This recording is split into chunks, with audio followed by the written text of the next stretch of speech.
Egyptian President Abdel Fattah el-Sisi reaffirms Egypt's opposition to the forced displacement of Palestinians.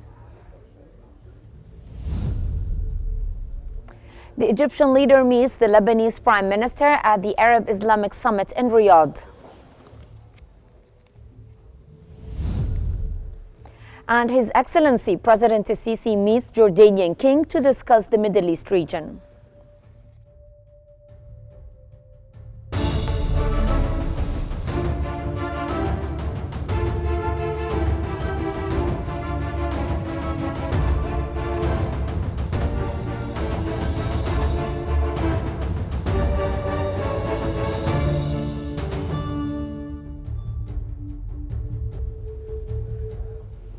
You're now watching the latest updates in Egypt on Q News, and moving on to the latest developments.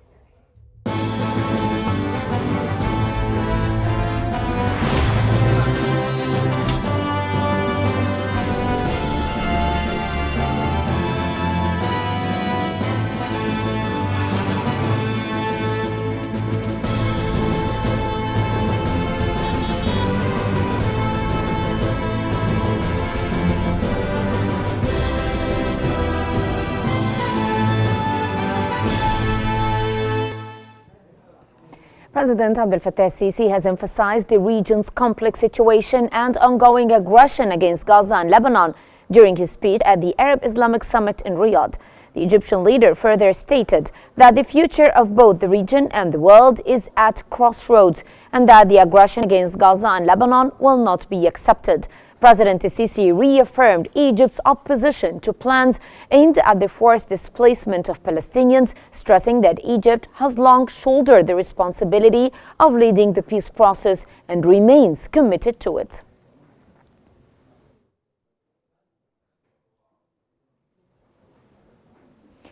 President Abdel Fattah el-Sisi has met Lebanese Prime Minister Najib Mikati at the Arab Islamic Summit in Riyadh. The meeting focused on international efforts for a ceasefire in Lebanon and the full implementation of UN Resolution 1701. President el-Sisi reiterated Egypt's support for Lebanon's sovereignty and condemned Israeli aggression. He stressed the need for international action to prevent further regional escalation. Mikati praised Egypt's unwavering support for Lebanon and its peace efforts in the region.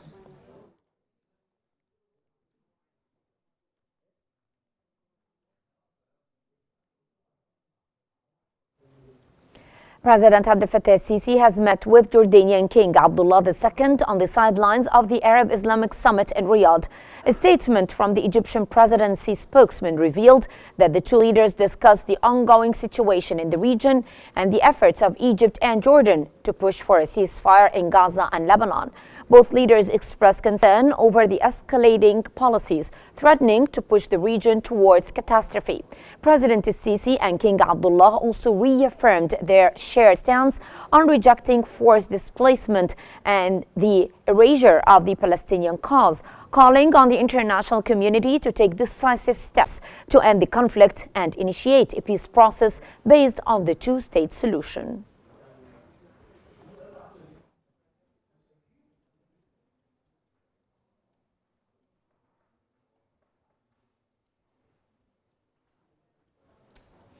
For further analysis on Egypt's efforts on achieving regional stability and advocating for peace in Gaza and Lebanon, we're joined from Cairo by former Assistant Foreign Minister Ambassador Gamal Bayoumi. Welcome to Q News, Ambassador Bayoumi. Now, President Abdel Fattah el-Sisi referred to the future of the region and the world being at crossroads. What did he mean by this, and how does Egypt intend to play a role in shaping the outcome? He's drawing the line to clear the Egyptian position, of course. And nowadays we are in the middle of a very complicated situation, mainly in the Middle East, in the Arab world, and especially in Lebanon and Palestine, Gaza. So we have to draw the lines. We have to announce every now and then our firm position that we shall never accept to the Palestinians to leave their own country. This will be unfair, and Egypt, since 2,000 years before Christ, sent its army to protect this part of the Arab world against the aggression. And we shall continue doing that. Also, the President Sisi once said to us that there isn't any family in Egypt without victims because of this war. And now the UNRWA is telling us that Egypt is supporting Palestine by 80% of what the Palestinians are receiving nowadays. So the Egyptian position is very firm against unfair situation. And it is very difficult, by the way, because we have the double standards policy of many countries, but here we have the support of the Islamic countries, the Arab countries, of course, Africa, and some other friends in Latin America, and some very rare cases in Europe also. Ambassador Bayoumi, how has Egypt's long-standing leadership in the peace process influenced regional dynamics? What challenges does it currently face in this role? The biggest challenge that we have no way on the international level to get a reasonable decision because of the American veto. It's very, very simple. Yes. And it is obvious that when we went to the Security Council, 14 countries voted with us to stop the war, while one single vote, which is the United States, vetoed it. So this is an unfair situation.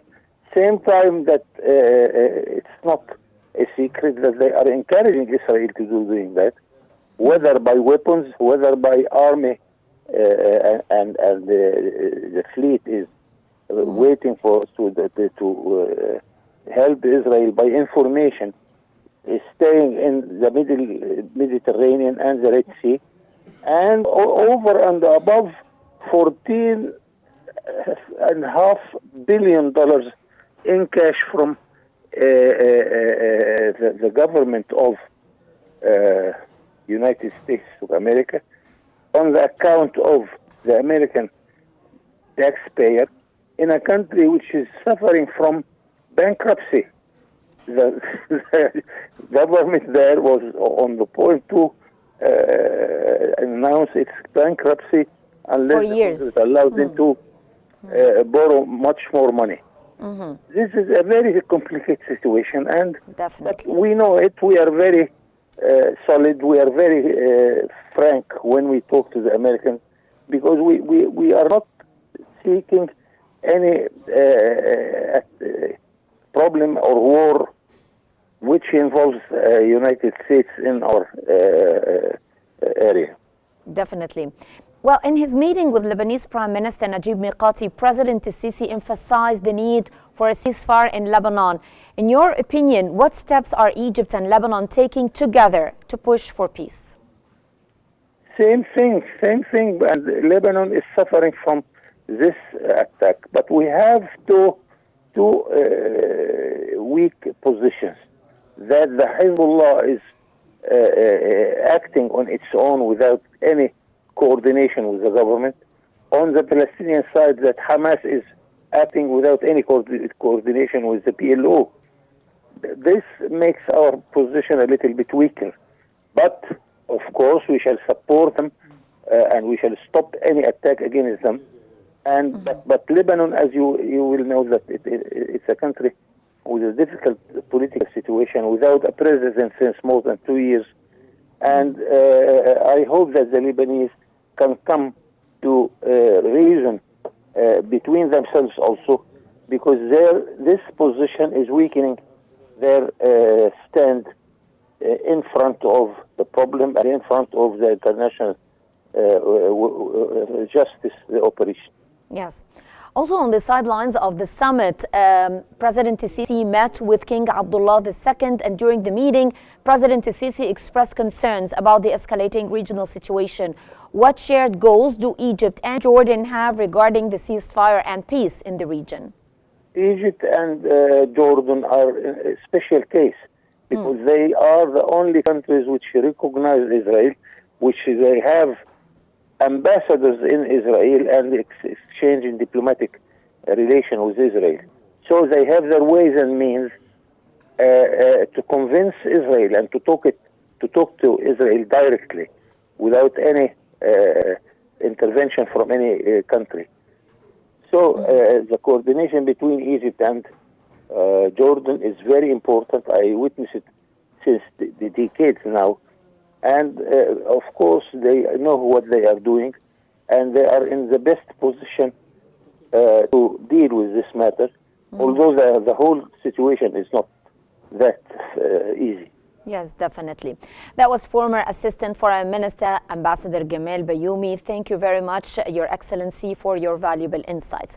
Moving on with our bulletin, the Information and Decision Support Center of Egypt has signed a memorandum of understanding with the Emirates Policy Center to strengthen research and academic cooperation.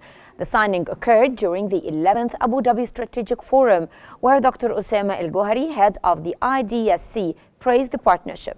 The agreement focuses on joint research efforts and organizing intellectual events on regional and global issues. Dr. Ibtisam Al-Qutbi, president of the Emirates Policy Center, highlighted the MOU's role in diversifying partnerships and expanding collaborative research.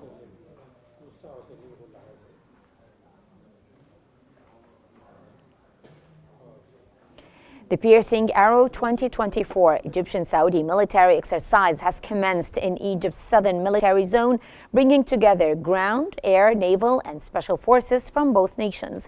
Aimed at strengthening military cooperation and enhancing expertise, the drill also supports joint training and skill development. Saudi Armed Forces Training Authority head Major General Adel Al-Balawi noted that the exercise's role in preparing personnel and enhancing operational compatibility between the two countries' armed forces.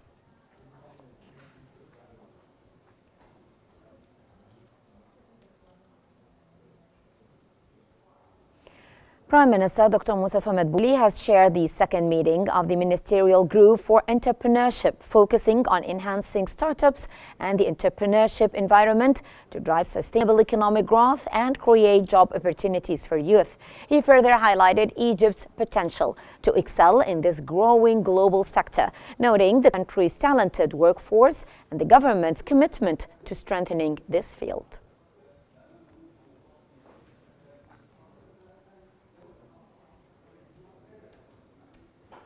The Egyptian Ministry of Health has launched the Your Health, Your Happiness initiative to support mental health. Minister of Social Solidarity, Dr. Maya Morsi, has emphasized the collaborative efforts with the Ministry of Health to provide comprehensive services, highlighting that mental health support begins with the family as the core source of stability and psychological support. The initiative includes early autism detection, addiction treatment, and psychological support for pregnant women, as well as chronic disease patients and the elderly. It also focuses on addressing depression and improving public health.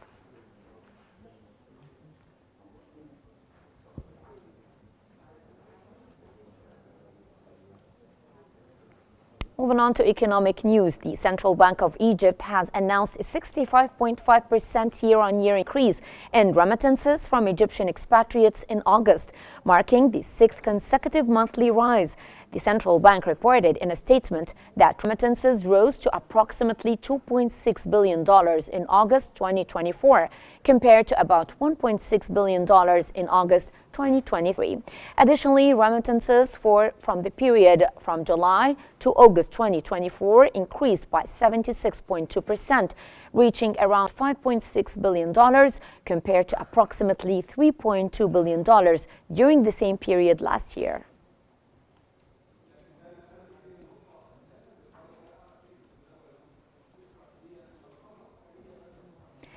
The Information and Decision Support Center of Egypt has highlighted Fitch Solutions' Q4 2024 report on Egypt's pharmaceutical industry.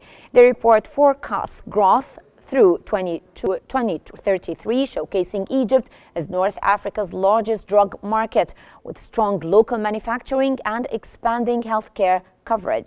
It emphasizes Egypt's efforts to develop the sector, innovate in medicine production, and also create an investment-friendly environment for a healthier, sustainable future.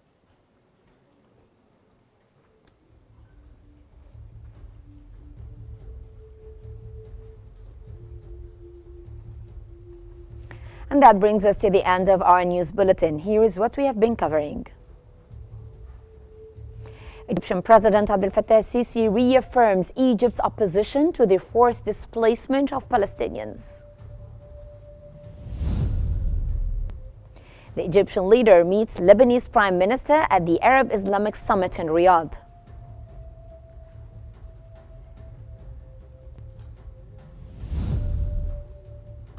And His Excellency President al-Sisi meets Jordanian King to discuss the Middle East region.